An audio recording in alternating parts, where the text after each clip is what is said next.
Good morning, good afternoon, good evening, wherever you might be watching, and welcome to day 3 of the Bedvictor UK Open. The venue is the Telford International Centre. We're in the English Midlands. It's the UK Open, the first major world ranking event on the World 9-Ball Tour of 2024. And already we've had some very interesting action. Day 3 will be no exception.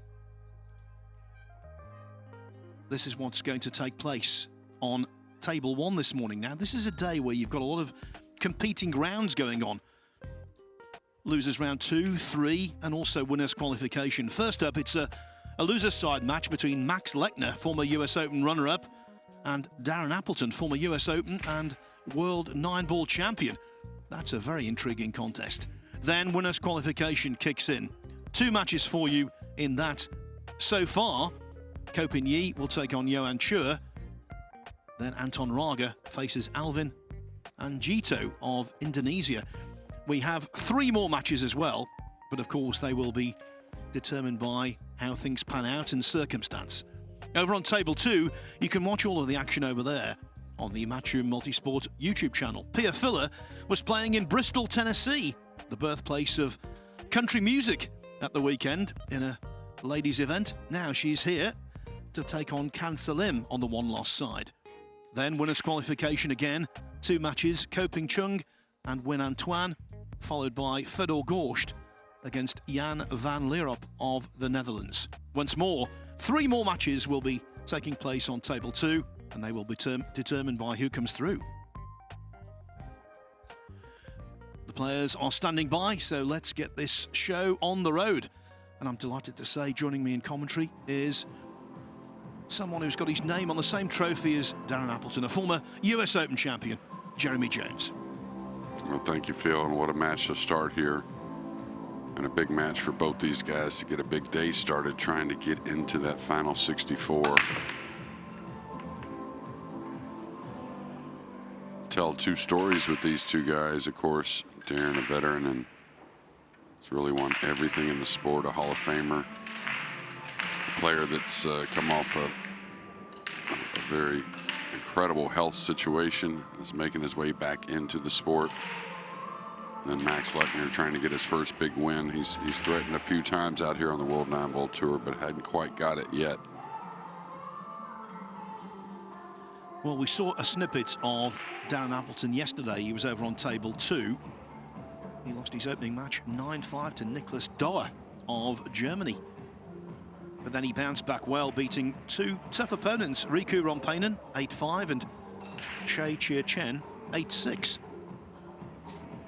Yeah, in that match he had on Table 2, he just fell behind so terribly, down 6-0, I think it was, before he got a beat on his side and got going a little bit from there, but it was a bit too late. And the way these tables are playing, it seems a 1 or 2 game lead is pretty big, and just imagine 6-0. So pretty good shot there, a little touchy for sure. And now it looks like he can follow 2 cushions between the 7-9 coming directly at the 3 for the middle of the table.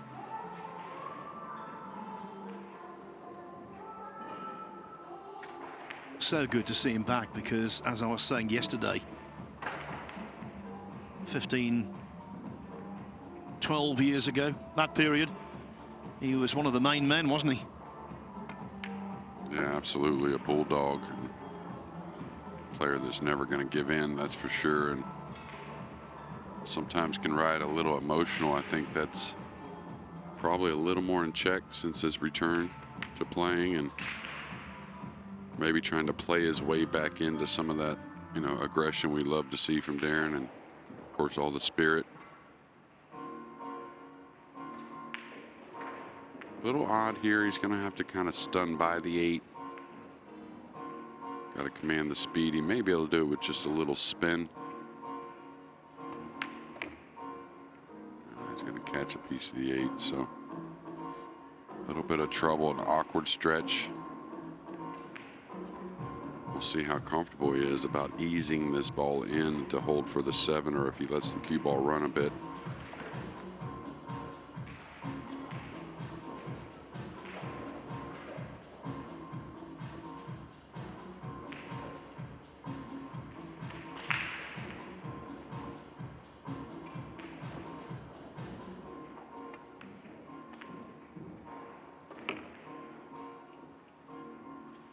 early signs very good.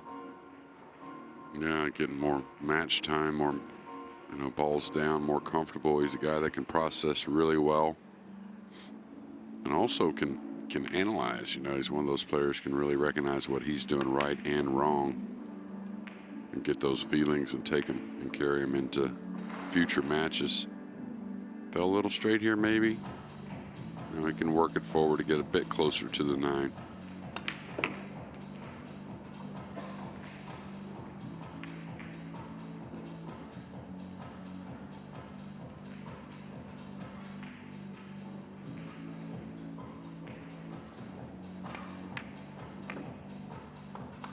That is the way to begin. A statement from Darren Appleton that even though he's a veteran, even though he's had his health issues, as Jeremy said, major health issues, he remains a force to be reckoned with. As for his opponent, Max Lechner, well, as one of the highest ranked players here, had a bye. Then he lost 9-7 to Anthony Brabin from Cyprus. We know how good Brabin can be. So Lechner had to bounce back on the one-loss side, and he did so with a 8-6 win over Manos Spiridakis last night.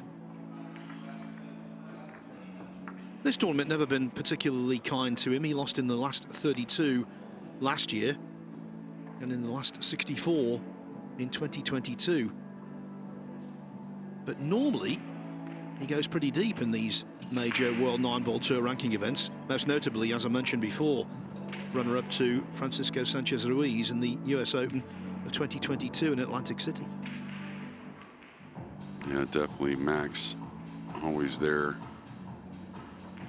to be on the business end of these events. But tell you what, he's got a tough one in front of him, and a guy that looks pretty good to start. A dry break in return here in game 2, and a nice starter for Max Lechner. So this is the last race to 8 they will play, because the winner of this goes into losers qualification against the loser of the match between Dimitris Lakatos and Skylar Woodward. That's going to take place in winners qualification. Yeah, that'll lengthen those races back out, and then from there in the final 64, they'll start to get a little longer as rounds move on. A little flat here on the 1. Just trying to see, do I keep the 1 a little more simple, taking something a little more thin on the blue 2? Kind of like that, because the 3's fairly open across. If he can get something on the 2 to, play a thin cut shot, maybe come back down for the red 3 in the opposite middle side pocket.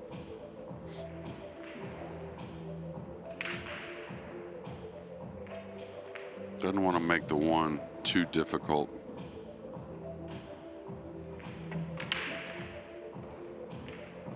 Got quite a bit out of the cue ball there.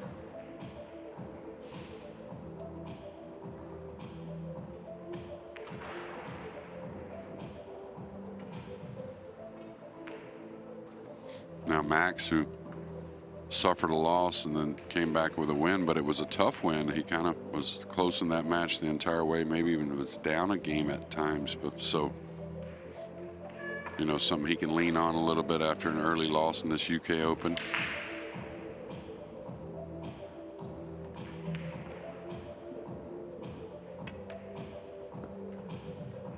The speed looks nice, maybe a hair heavy, but should be okay. And the brutal nature of these middle pockets mean that even this shot has to be treated with the utmost respect. I expect the tables to play pretty nice, even though, what are we at here, day 3? Beautiful weather outside. That really does help the conditions. He's got to watch out for the 7 here. It's going to slow up. A little bit of a sweater. But I tell you what, a gritty little rack to start here for both players, actually. Game 1 and now rack 2 for Lechner.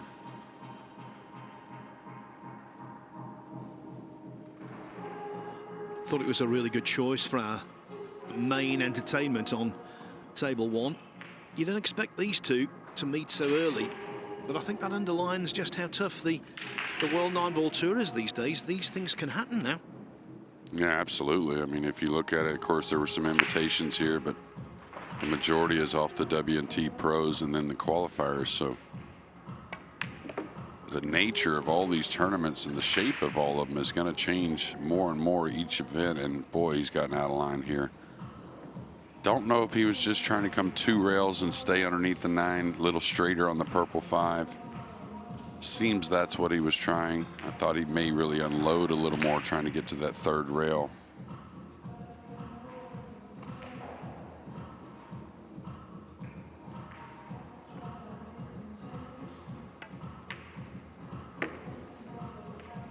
Nice shot there. I don't know about the cue ball, though. I think he's okay.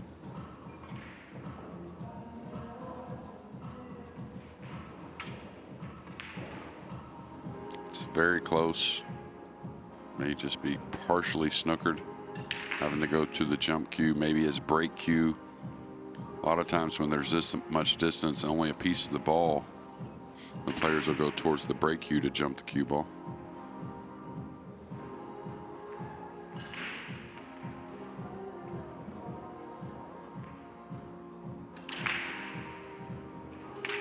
Wants to put some draw on this, though.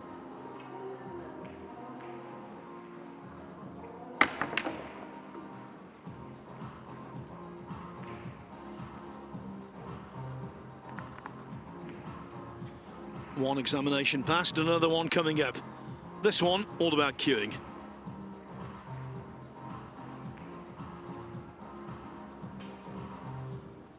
And here I wouldn't get so involved, you know, in going forward to get the proper angle on the 8. You can handle a lot, really, like Phil said about cueing and knocking this ball in, not so much about position with the 8 near.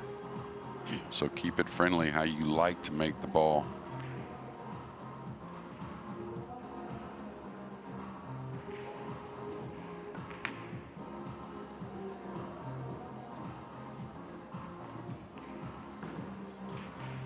It was neither one thing or the other. It was tentative, and it was, to me, non-committal. Yeah, and a little let up, and tried to go a little forward with the cue ball. I don't think that really caused the miss. It's just everything's so demanding, and it can start to get a little mental. You know, we always talk about when you start to get a little out of line in position, it's not necessarily the first shot that costs you, it's the one 2 or 3 down the line, and you could tell it started to build a little bit there on Max.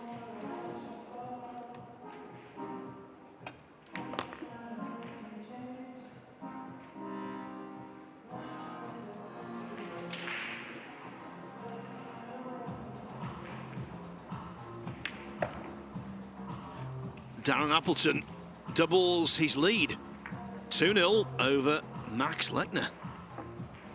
I think we saw how the players can be spooked by a table in our last match on this table last night. Roland Garcia and Billy Thorpe. Balls were being repelled from the pockets. And I think that definitely eroded the confidence of both.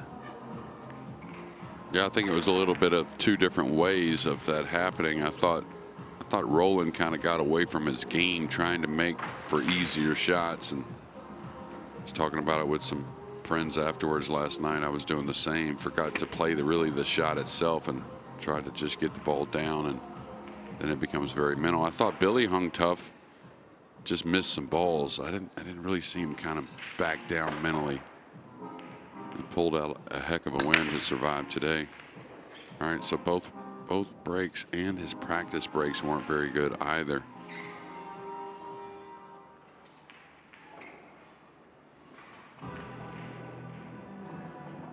Now Darren checking the cue ball with a hair of outside English, which a lot of players say you want to stay away from on the break, more of just a straight draw or straight stun.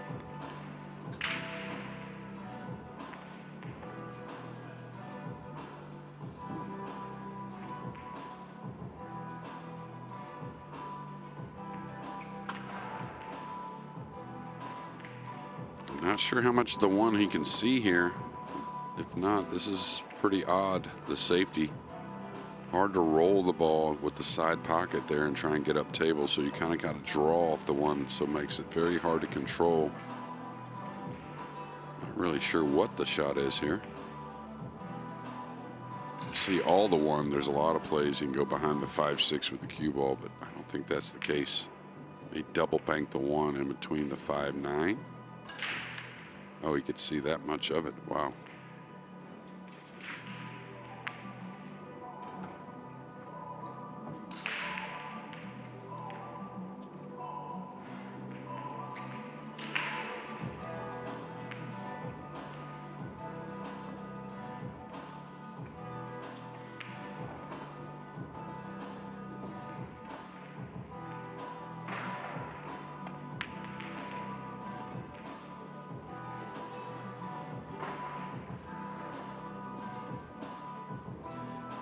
Wasn't easy, but had this one gone in, the way the table is laid out and the way Appleton's been playing so far, you might have fancied him for 3-0. Yeah, absolutely. I'm, of course, not doubting Darren ever. How could anyone do that? But just shocked me a little bit that he stunned that ball. I thought he may kind of roll it a little bit more, get a little longer on the 2, but maybe open the pocket a hair on the 1. After a couple little mistakes, I missed 7 in the last, and I missed 1 ball cross side here to start. Max Lechner gets a chance to get things going.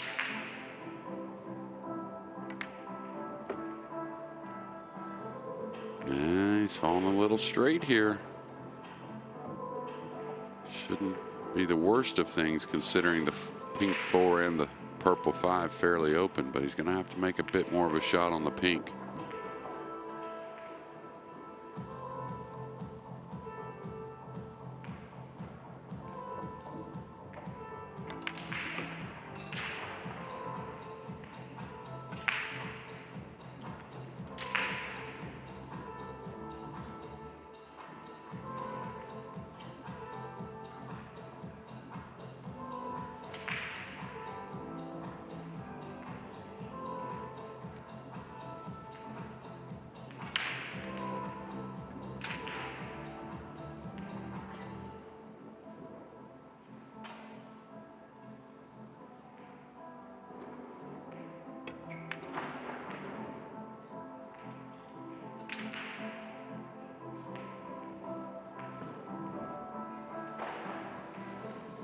Normally, if that was going towards the pocket, it wouldn't be scary. I think it was, though, for Max Lechner.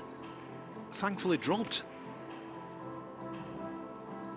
Yeah, again, I was a little bit surprised the way he cued the ball. Had plenty of angle. I thought he would just go back and forth, staying above the side. Now he's got to contend with going into the green 6 a bit. High ball, you're going into it kind of full, you're going to bank the 6 up. Like to kind of like nip draw it a little bit with some speed. It's a bit of a gamble, of course, but wouldn't want the cue ball going forward as the 6 comes up. I like what he did there too. Once you decide, make sure you're not taking your eye off the object ball.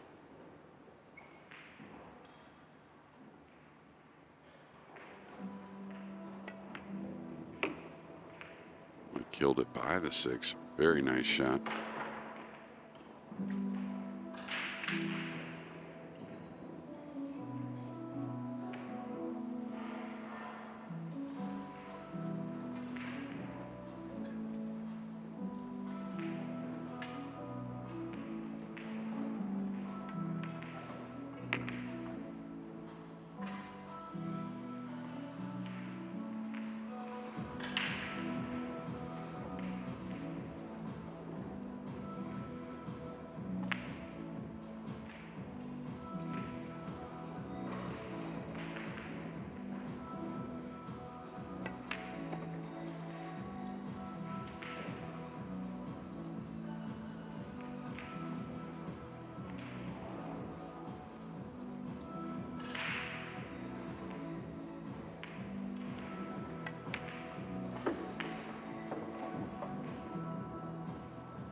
Max Lechner missed the 7 ball in rack 2.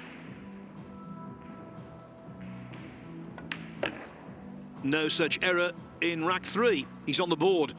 Appleton's lead reduced to 2-1.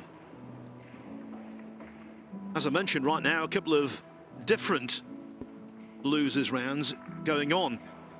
Every table in this arena is currently in operation. Cancelem 2-0 up on Pia Filler.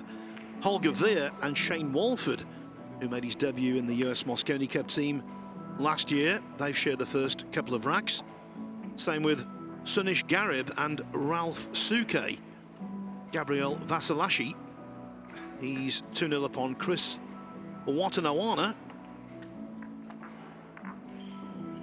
Sergio Lagunas Moreno has made a really good start against Benji Buckley, leading 3-0. Ramesh Gokul, one each with Elliot Sanderson, who we saw lose a heartbreaker on the main table yesterday against Gary Wilson, 9-8, after being 8-6 up and having a shot on the 9. Carlo Blasi, 2-0 on Wayne Rook. Joe Prince and Jack Whelan 1-1. Yannick Pongers, 3-0 upon Tim Yonkman.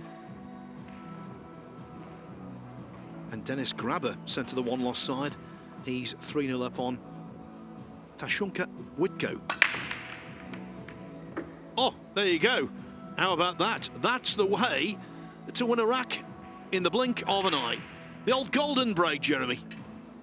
Yeah, Max Lechner, known for a few of them. It was the World Pool Masters of 2023 where he made several. And I was going to comment, he had a dry break in his first, but you got to believe Lechner's going to break the balls pretty well. So a big rack to get one on his side, and now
think all things considered, he'll take that. Not the hit he wanted on the red 3. He wanted to come into it nice and full and bang it around. Kind of the same result he got, even though a different way of doing it.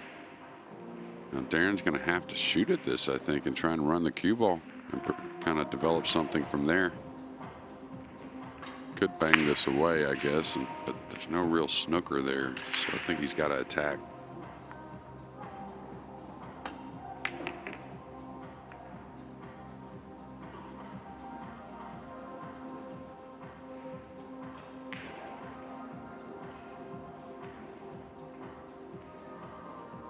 Now, not an easy safety, so he's got to make a decision here. Does he play a cross corner bank that's got a little bit of a safety in mind, but could sell out? Is he going to bang this around and try to go forward with the cue ball behind the purple? Yeah, like that. See the spin. Trying to keep Max off of a shot, and if it does give up a shot, something difficult.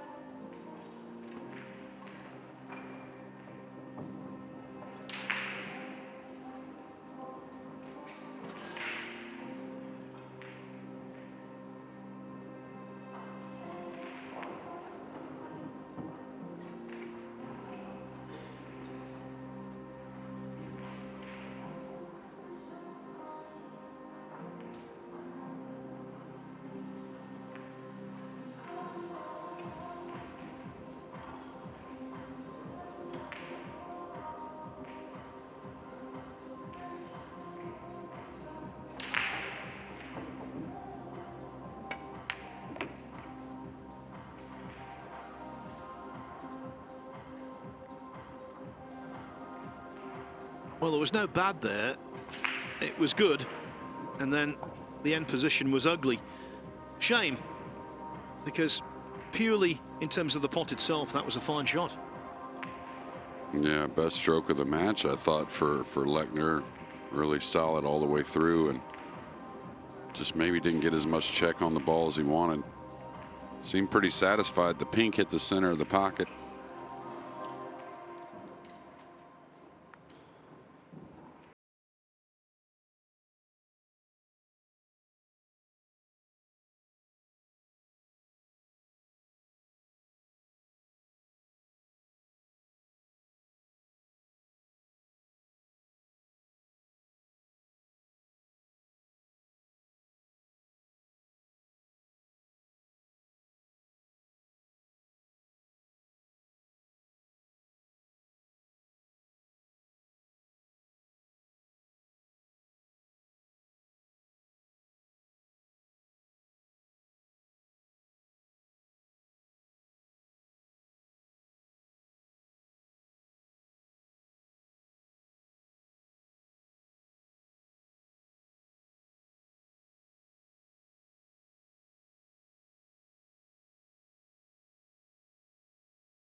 straight, though. The 6 not only is still difficult, but position on the 7, very difficult. Just don't let that angle fool you. It is cuttable on the side.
So.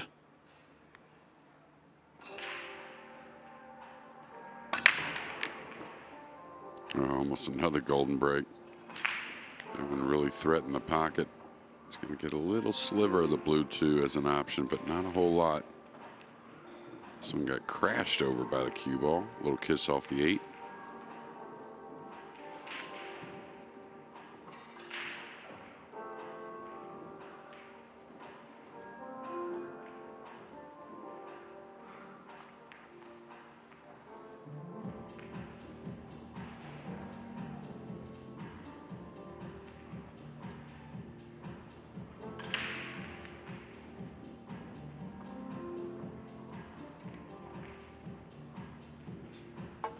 Looks a little light, maybe a little heavy considering I don't know what he was trying to go behind, the 8 or the pink.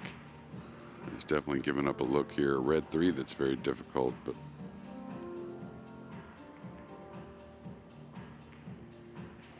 all right, if he tries to come at or towards the red 3, makes this 2 very missable, cueing low with a hair left English possibly.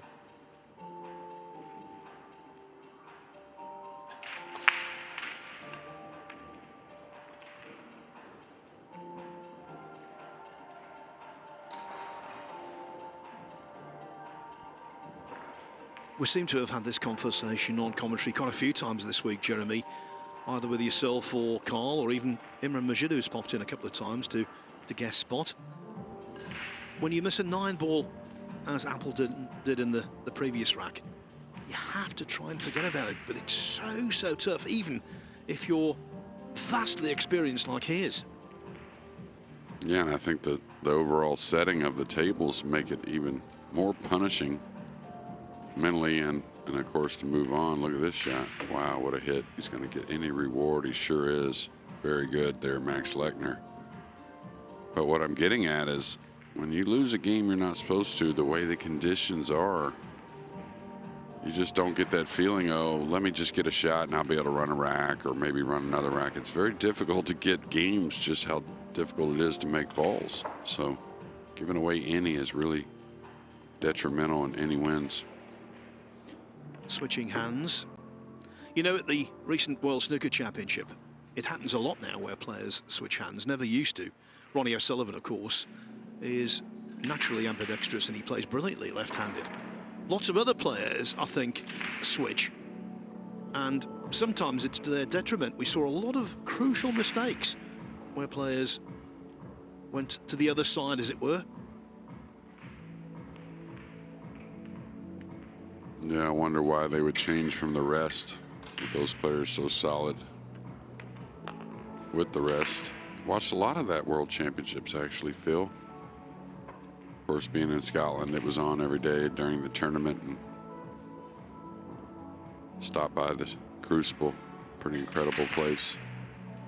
Feels like a big ball here, a purple 5, just to keep everything intact. Yeah, I was kind of wondering, is he going to try and jam it? I don't understand that, really. Could have held for the 6 with the 7 so easy.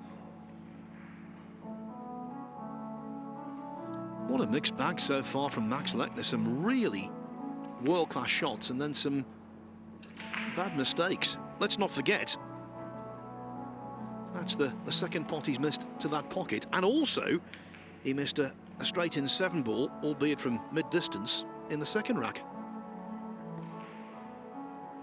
Yeah, pretty fortunate with the miss. Nice hit there from Darren. You can see kind of moving the cue, trying to get a feel for that 2-railer to come across it, possibly pocket it, but get some separation.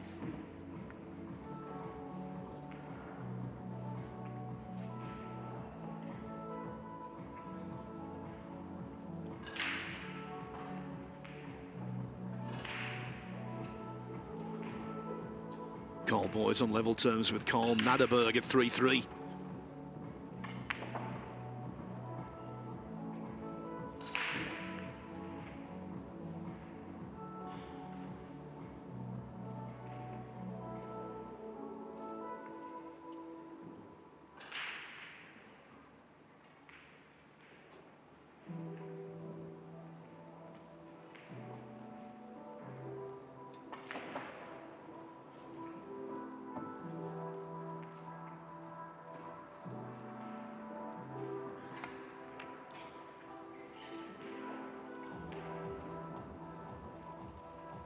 Yeah, we'll see how this game plays out, but maybe time for Darren to get away from the table for a moment, take a break after this game, get his mind a little more cleared.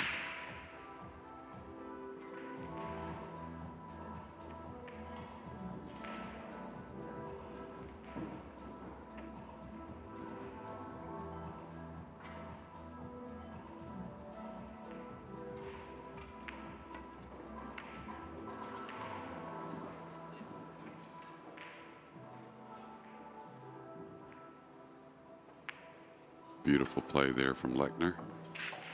Just exactly by design.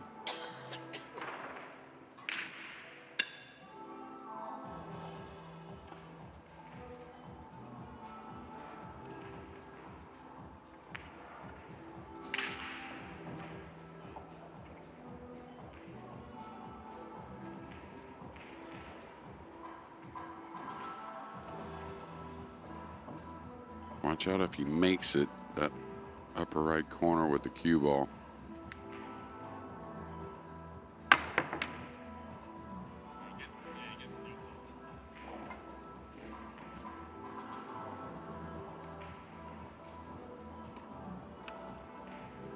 Anywhere but there. He's even left the desired angle. Yeah, trying to hold the cue ball up there just in case the miss on the purple, but it did travel up and down the table for something very handy. Should extend the lead here.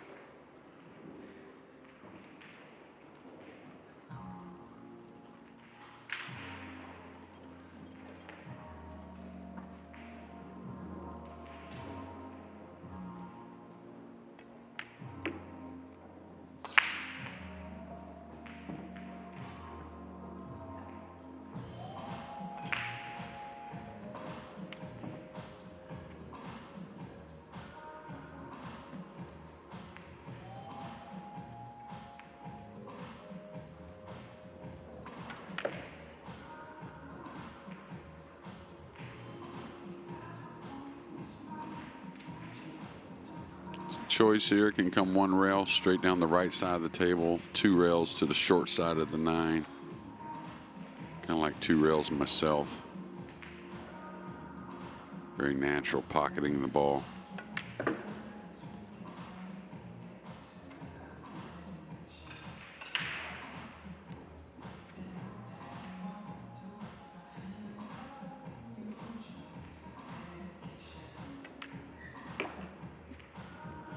Four consecutive eventful racks fall to Maximilian Lechner. The Austrian leads 4-2. Darren Appleton sitting there thinking about that 9 ball, about life in general, about the golden break in the 4th rack. He needs to get his game back in shape. As it stands, Lechner halfway to progress.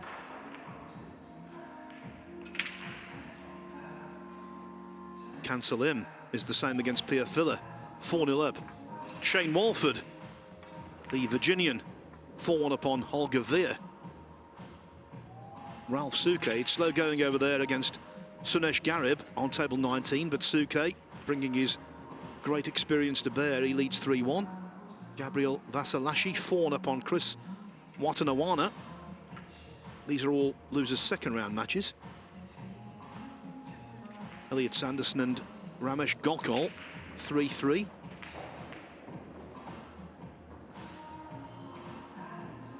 Yannick Pongus, 5-2 upon Tim Yonkman.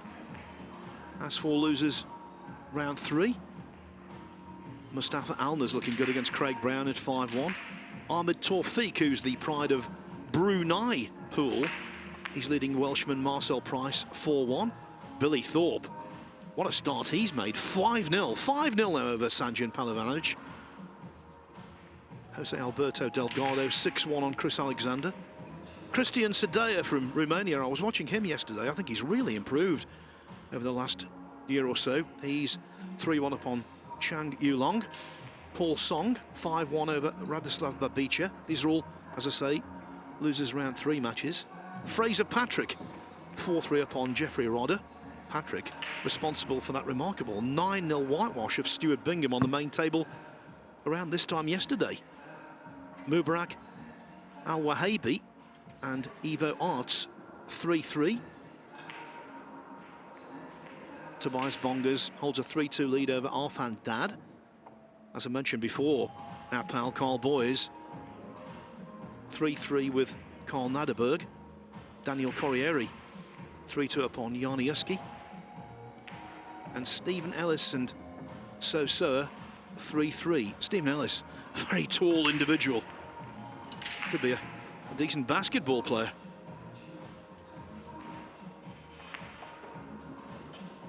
Mubarak Al-Wahabi, by the way, is from Oman. So another name on the list of countries that compete on the World 9-Ball Tour. I think, Jeremy, it is remarkably cosmopolitan, and more nations are getting and catching the pool bug. Yeah, absolutely. I think more and more want to get involved. We see so many ranking events in different areas. South America had one this year. I think looking to have another later in the year in Mexico City. Of course, more in Europe, Asia. And then, of course, so many great events coming up this year. This is really kicking off the season, I think, the UK Open.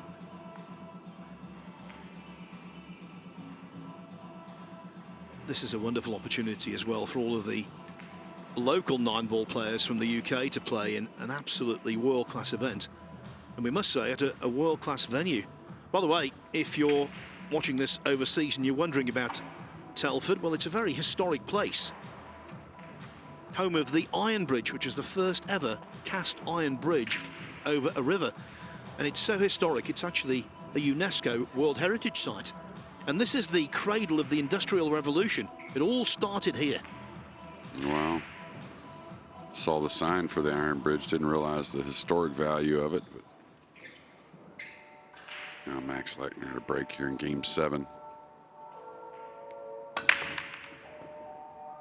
Yeah, very solid break off. I don't think the 2's going to develop, even though not so far away from it. 3-4, or excuse me, 3-5, a little tied up the table. Should be a push out of some sort.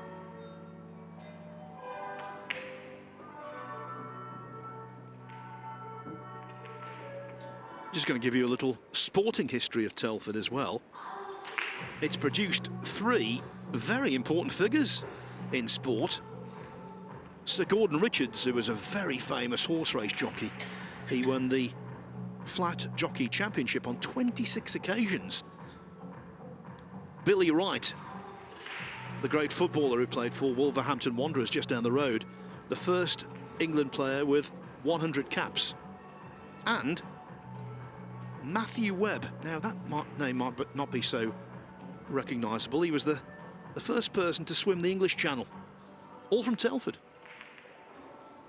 Well, I got to tell the truth. I didn't know any of them myself, but of course, you know, soccer or football, as y'all call it, right? It's growing, that's for sure, in America. And many do know it. It's just not one of my fortes, but pretty interested in the bridge thing, though. I'm going to read about that a little more later on.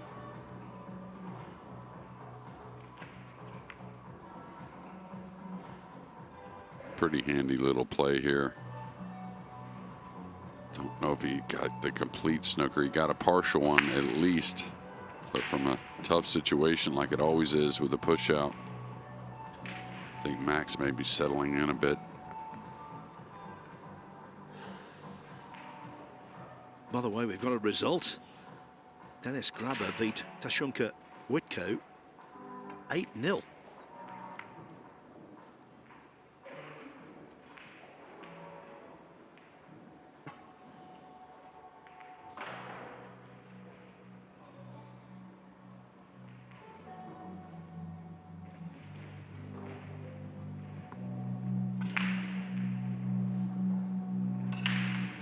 This is the round. And indeed loses round 2 and loses qualification later on, where so many hopes are dashed, so many hearts are broken. As I said right at the top of the show, 256 player fields these are. By the end of today, there will be 25% of that original figure left. 64 players still battling away.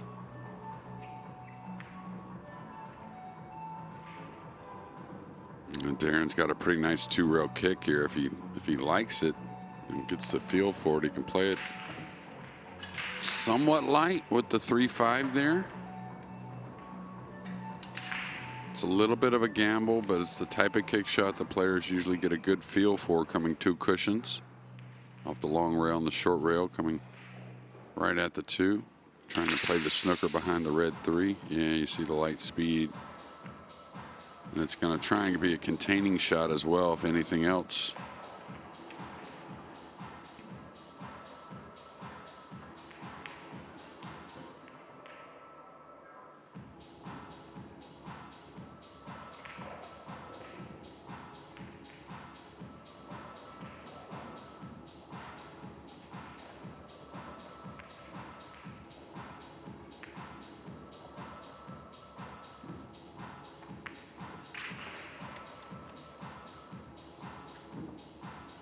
Max trying to figure out what kind of movement the 2's going to have if he tries to play the cue ball back behind the 3-5.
Carl Boyes fell 4-3 behind against Carl Naderberg.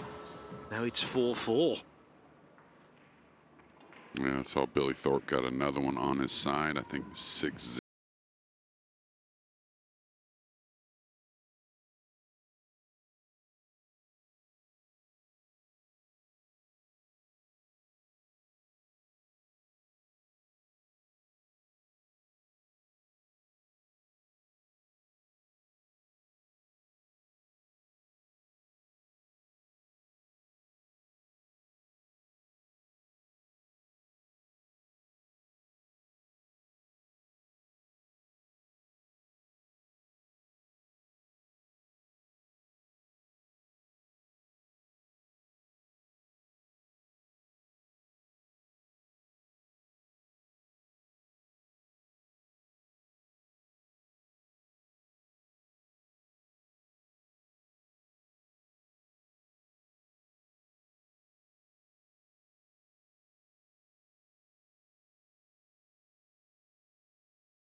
Can he level out for the 5 in the...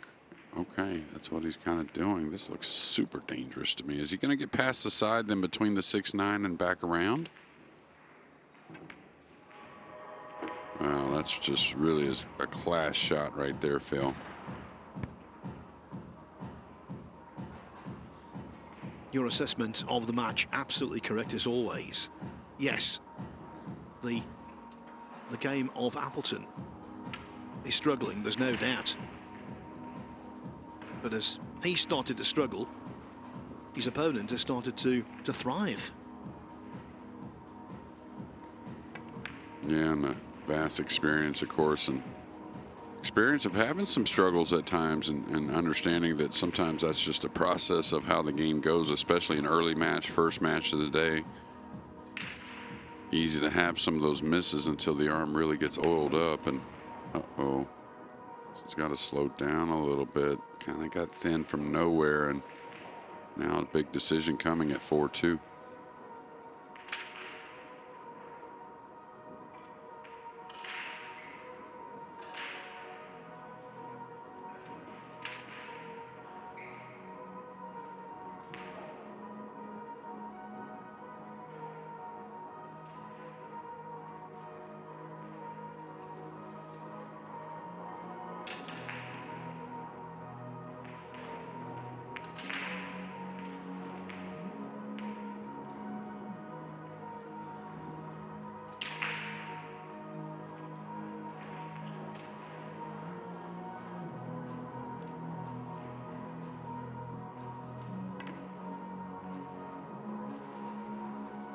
Have we seen another turning point? It was a very poor positional shot onto the 8. Lechner thought about defense, but instinctively felt the need to attack.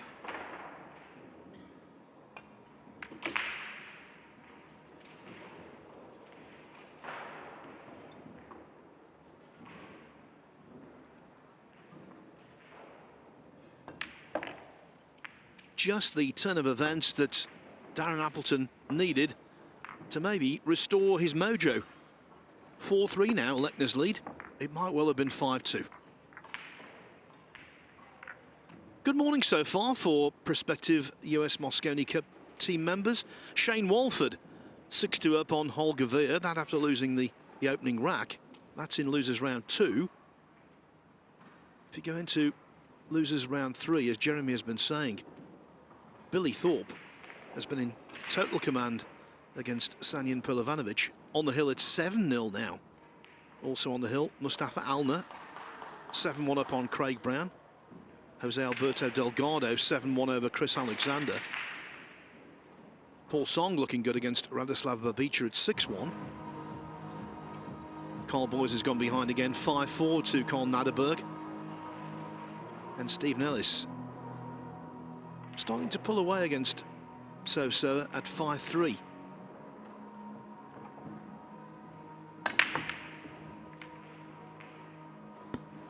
Oh, this is going to hurt. This is going to hurt. I was going to say, Darren, a very rare player that cueing the ball with outside English. Got a thinner hit there. Finally made the one his first time in the match, but lost the cue ball behind it. There's a 2-9 looming, but I think Max will probably stay away from. Oh, he's gonna shoot the 2-9.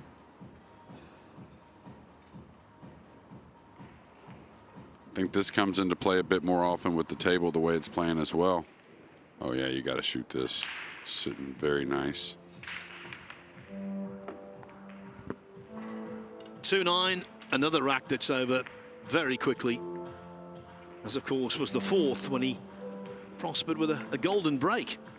So just like that, Lechner's back in front by 2, and the glimmer of positivity for Darren Appleton suddenly disappeared into the ether.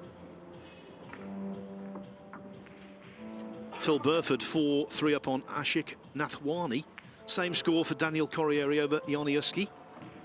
Tobias Bongas 5-2 on Arfan Dad. Ivo Arts and Mubarak Al-Wahabi are locked together at 5-5. Jeffrey Rodder now in front against Fraser Patrick at 6-5. And I can tell you, Jose Alberto Delgado is through, having beaten Chris Alexander 8-1.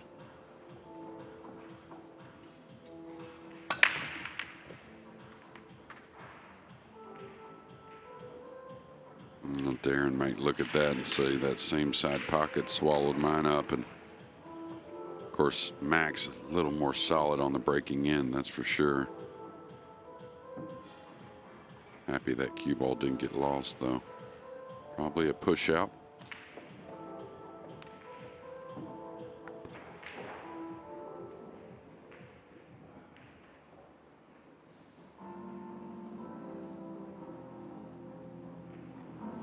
Another result in losers round 3. Mustafa Alner has beaten Craig Brown 8-1.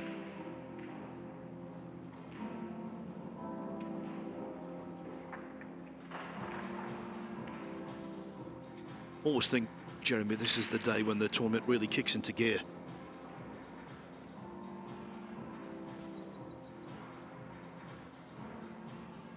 You'll see a push out, and of course you wonder why a player would push out to an open shot.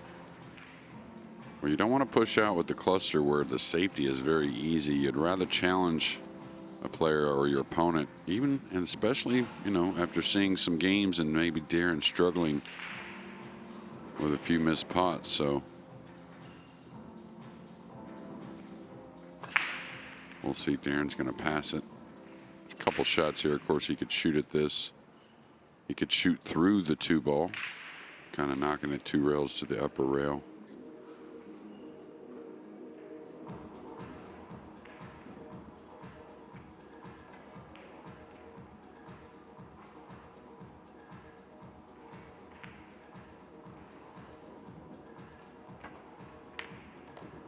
Wow, what a shot.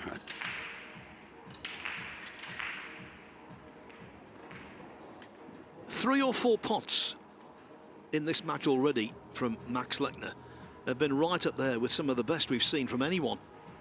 But he has sprinkled in mistakes as well. Yeah, and I think a couple of his missed ones, I think, were just maybe kind of suspect decisions. That 6-ball down the rail with so much power earlier. I think most players are going to miss that ball going for that one. But what a shot off the end rail there. And, you know, Darren's mixed emotions, I guess, right now. Didn't expect maybe Max to even attack there.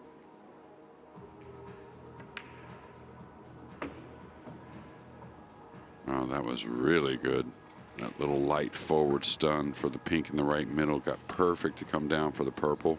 Now the 7 doesn't pass the 8, so still a lot of work.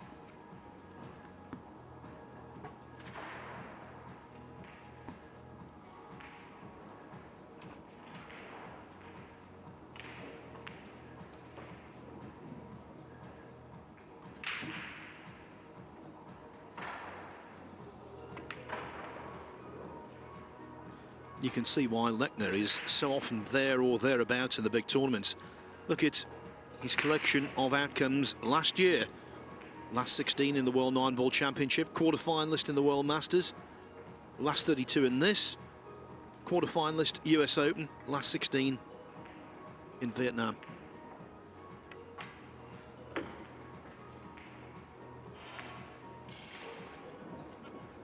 You know, he's set up perfectly here to get, you know, not right on top of this combination, but get a little closer. Should come off the rail easily and handle this. I think the combination probably easier than this 6-ball down the rail. So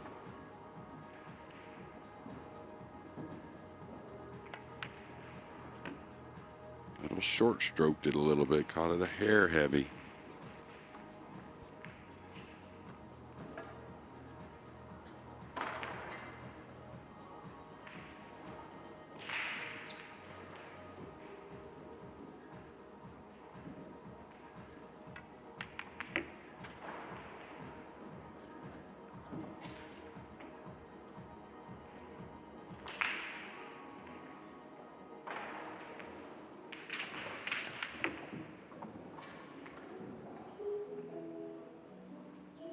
Yes, he had the golden break, yes. Appleton missed the 9 in rack 5, but you have to say, over the piece as a whole, Lechner's been a better player. And that's why he's now in a decently commanding lead at 6-3. Remember, it's a race to 8, so just 2 more needed. And then Darren Appleton will be departing the tournament.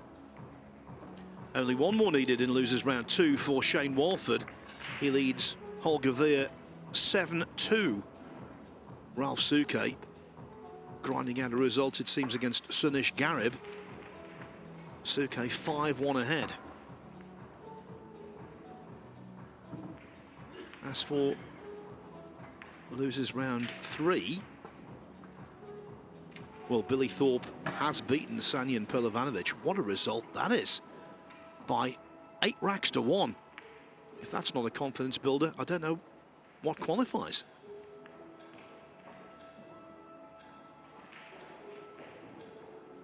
So Thorpe over the top of the mountain.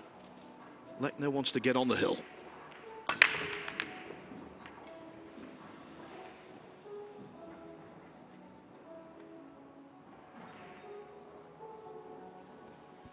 Yeah, you can see him kind of throw the hands up, and you won't see much from Max, but he's broke the balls really well, and it's just been absolutely no reward after the break. A lot of push-outs, a lot of little funny shots.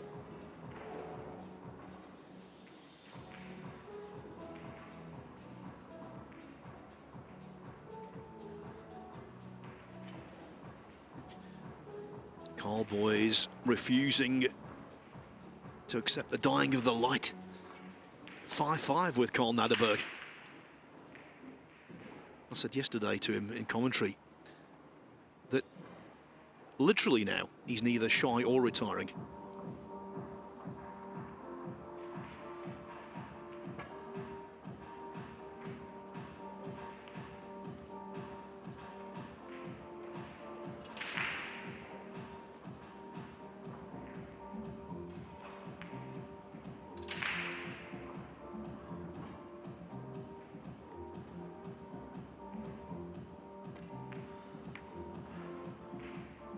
There's an interesting point here that links Boys and the man we've just seen that hook from.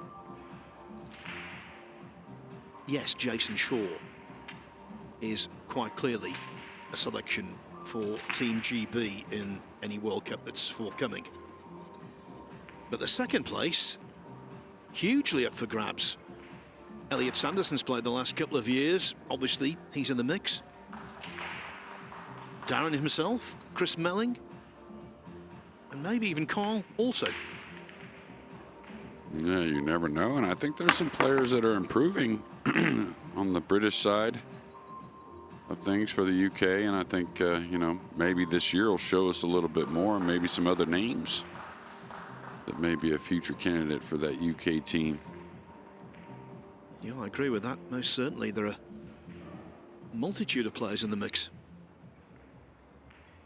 Yeah, Darren not faced with anything easy and gonna have to try and shoot his way out of this, get something going.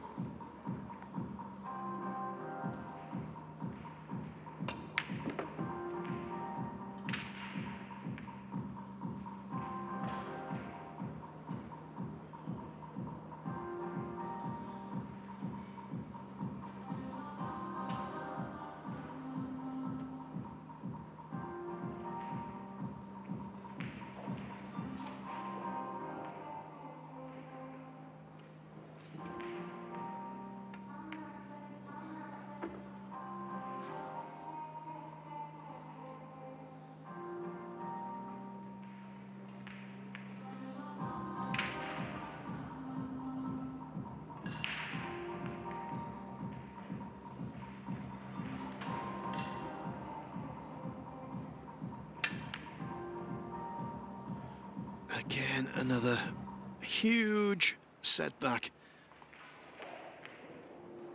The horrible sound any Q Sports player hates to hear, that of a total miscue. Yeah, just slid off the left side there and didn't expect that. Of course, trying to get some snatch on the cue ball to come back for the purple. Difficult little play here for Max Lechner, though. Won't be offensive. Gonna kind of have to half elevate a little bit. Try and get something off the left side of the pink, bring the cue ball downward. Easy shot to let up a little bit.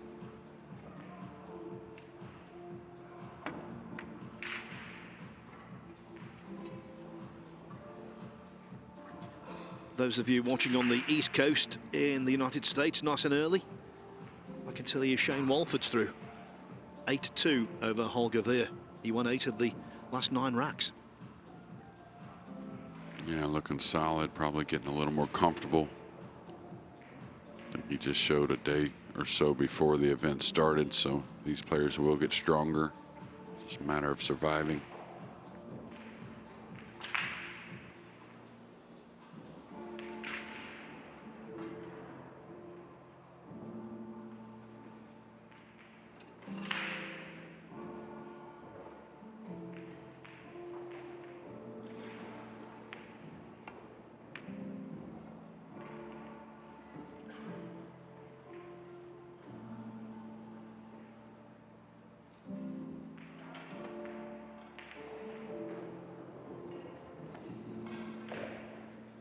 Don't forget, by the way, we have two-table coverage for you on Table 2 right now on the Matchroom Multisport YouTube channel.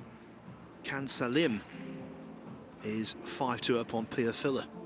All German matchup.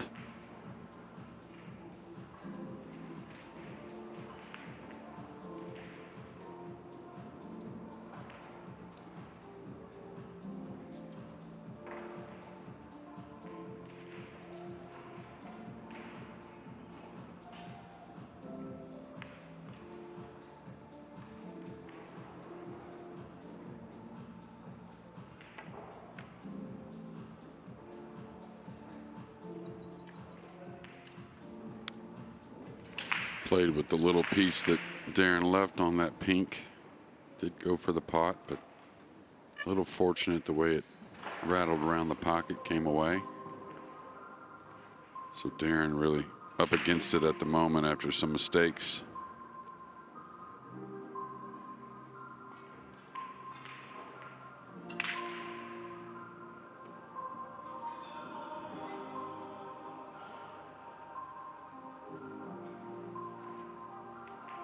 Look at here, Phil. Kicking at this ball. Almost showing us why. Didn't like his chances playing direct. I've seen Efren do that before.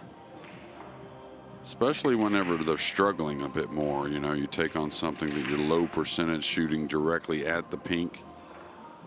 Possibly try to get something going, create something, knocking that kick shot in. Now with a 6-3 lead, now these players are great with the jump cue, but as far as getting position here, I wouldn't go crazy. Definitely want to make this and get a look at the purple, the way the match is gone, the flow of the match. You don't want to give up an easy ball in hand or something like that to get it there and going. It's only 6-3.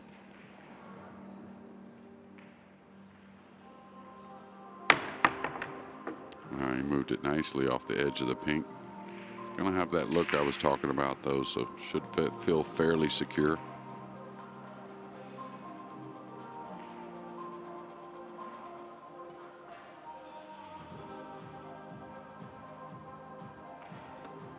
You saw the hand gesture of exasperation there. Nothing's coming easy to these two.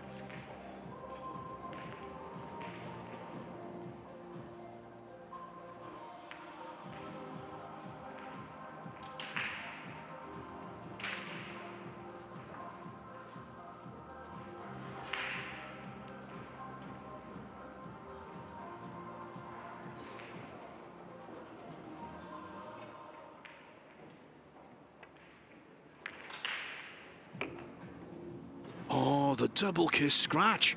Another twist. Yeah, absolutely. And comment, it's only 6-3, 6-4.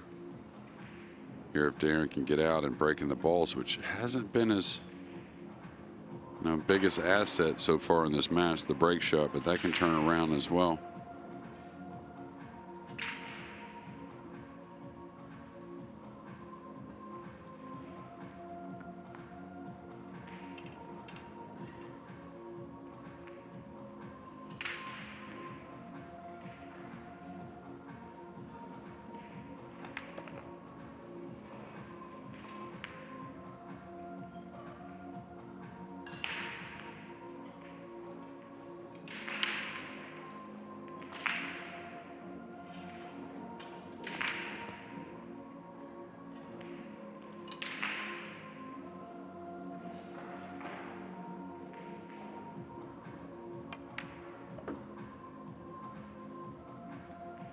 It's a mini dish, this, that must be done.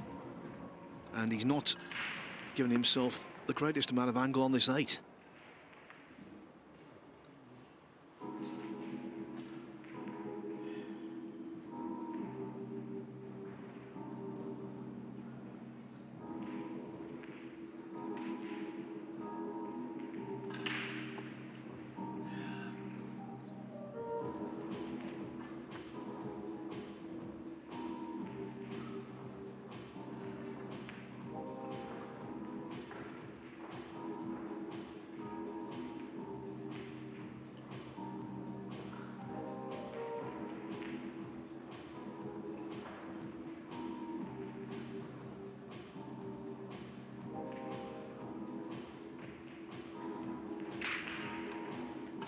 While he's pondering, Carl Boy's 6-5 up on Carl Naderberg. Can he be the king of the Carls?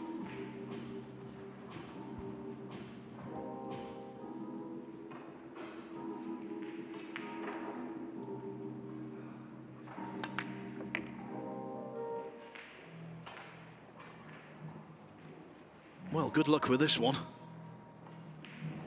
Yeah, I'll tell you. Treacherous shot here from the corner. Shot he will attempt, though.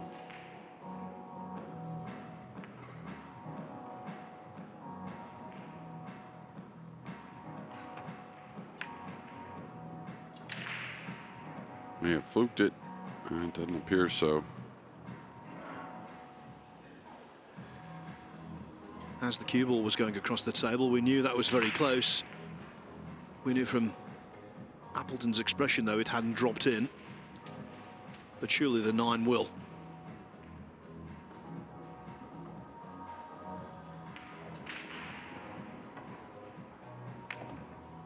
The end game of Maximilian Lechner has been far more productive than that of Darren Appleton. 2 missed 9 balls, 1 simple, 1 far from it.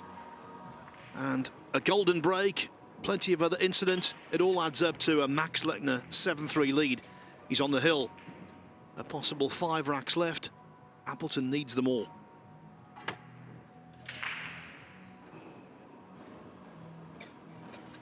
Also on the hill in losers round 3, Arfan Dad.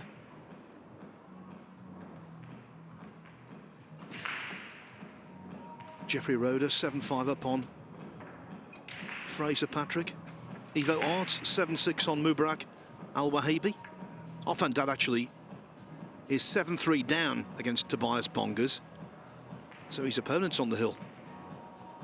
Yoniuski 6-4 over Daniel Corrieri. 6-4 for Ashik Nathwani over Phil Burford. 6-4 Stephen Ellis over So-So.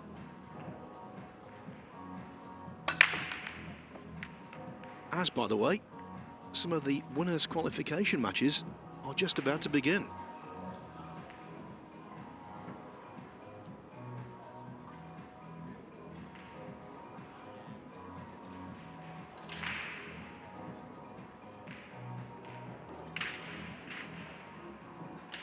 And Lechner wondering about what he has to do to get a shot on this blue 2. He's been fairly consistent with the 1 in the side.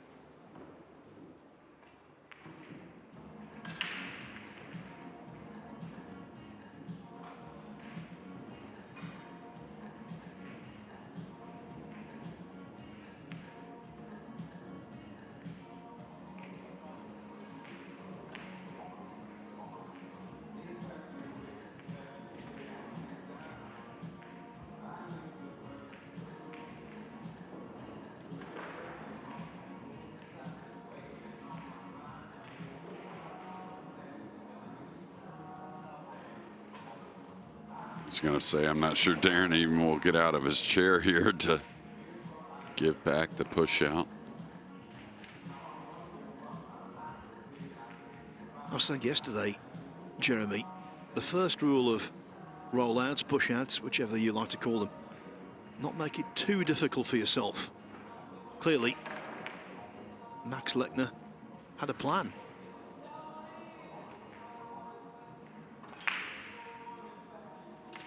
Yeah, Darren didn't want to mess with it now to the jump cue. Needs them all, like Phil said, to survive here at the UK Open.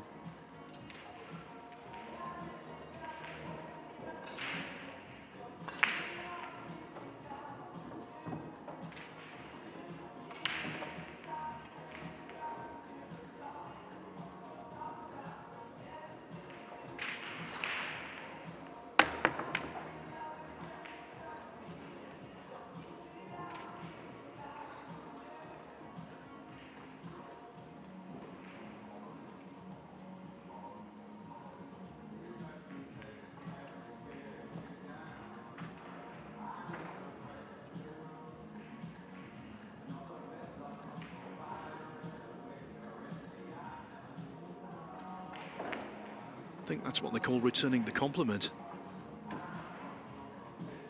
Yeah, looks like a probably 2-rail kick escape here from Lechner. Well, maybe just 1 rail.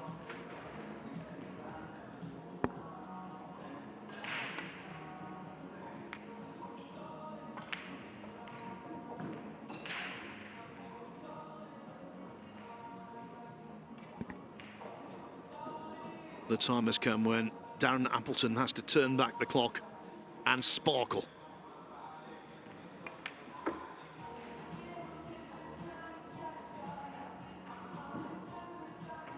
"48 years of age, from Pontefract in Yorkshire." What a career he's had. Elected to the Hall of Fame 7 years ago. A Moscone Cup hero on many occasions.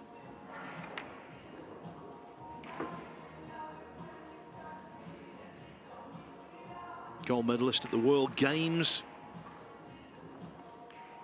Former US Open champion. And in 2012, World 9-ball champion.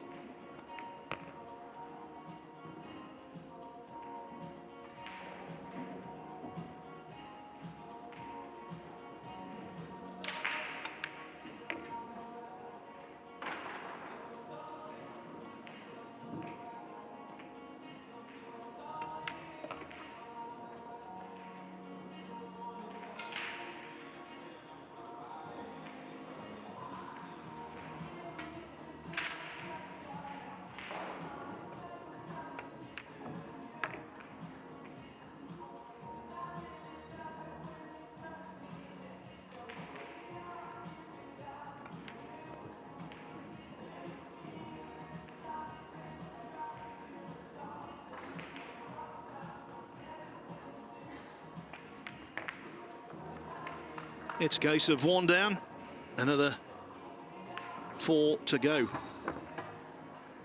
But Appleton is such a fighter. I'm not completely discounting his chances.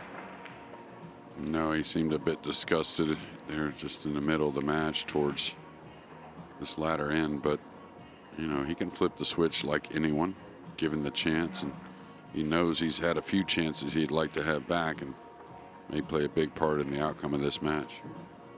By the way, the start of winners' qualification on this table will be a little bit delayed because of the lengthiness of this match.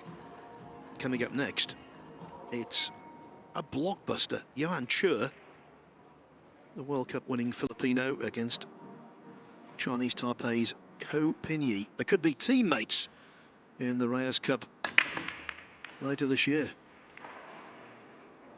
Yeah, this has been something that hasn't been there the entire match for Darren. Hasn't been super productive for Max either, but he has made balls, just not come away with shots. And Darren's just had a bunch of different ways he's missed this 1 ball on the side. I think this sets up for a high ball to go by the 3 and come kind of between the 8 and 5, I think anyways. The black 8 and the purple 5.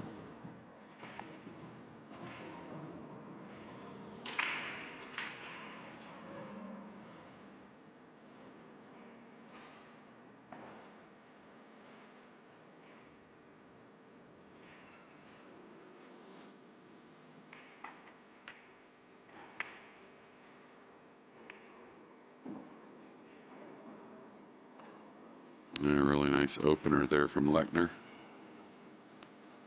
Definitely a lot more work left though. Red 3 up table, a lot of traffic to get down for the pink 4.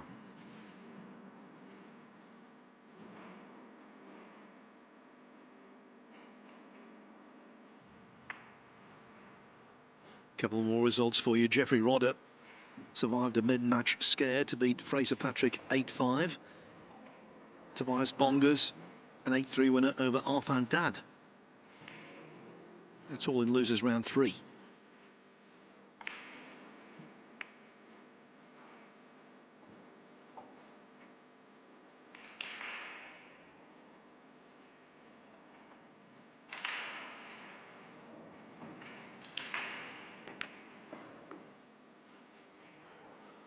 Going to set up for the straight draw stroke, it appears. Going to be a fun one to watch.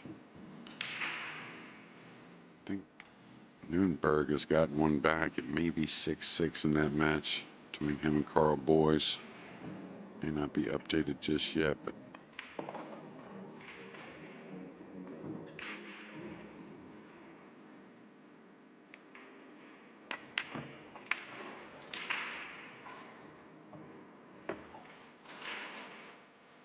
the miss was bad enough, Jeremy, but then you saw the cue ball being screwed back, going towards that 7, and you knew it was going to flick off and scratch. yeah, just cut it a little bit to that left knuckle, and of course at that speed, I don't know if that would have gone at a lighter speed either, but changed the route of the cue ball and giving Mr. Appleton, Dynamite, a little more time at the table and getting a little closer with every shot. A little light there, shouldn't be a problem, but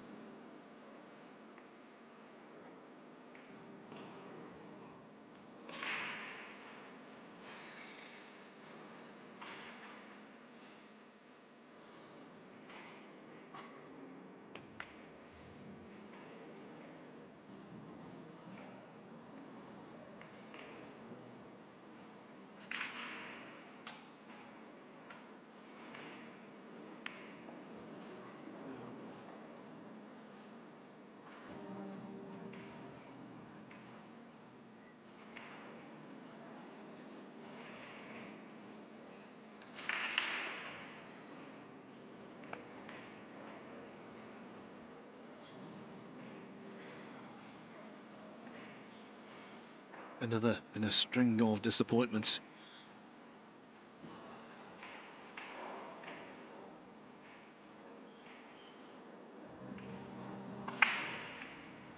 And you can't blame the pockets being tight there. That would have missed on any table. yeah, absolutely. And that started from that pink, just falling a little short. Still no reason for Daz to really miss that ball. Going cross corner here to the upper left, trying to play a bit of a two-way. Nice confident strike. What a way to set up a chance at victory. A gilt-edged chance. It's been a real curate's egg, this match. A real strange performance from Max Lechner. Plenty of weakness, but also some inspired shots.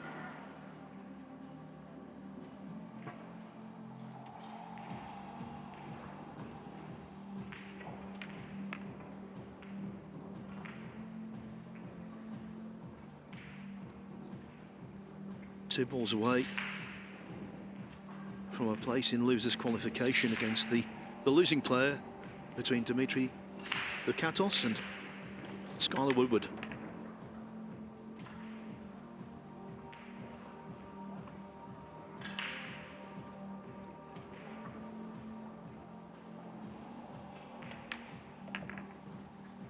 It wasn't the Darren Appleton of old. He would be the first to agree with that. He made far too many mistakes as a big scream emanates around the arena. We don't know what that's for. I think Max Lechner looked as surprised as anyone else, maybe a little startled by the decibel level coming from that corner of this Telford International Centre.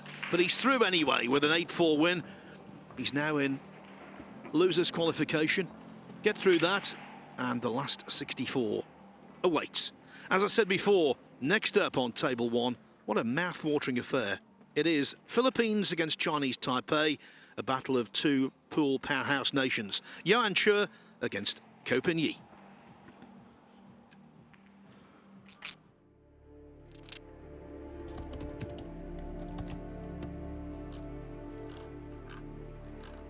I'd have loved to have seen America versus the Philippines, Europe versus the Philippines.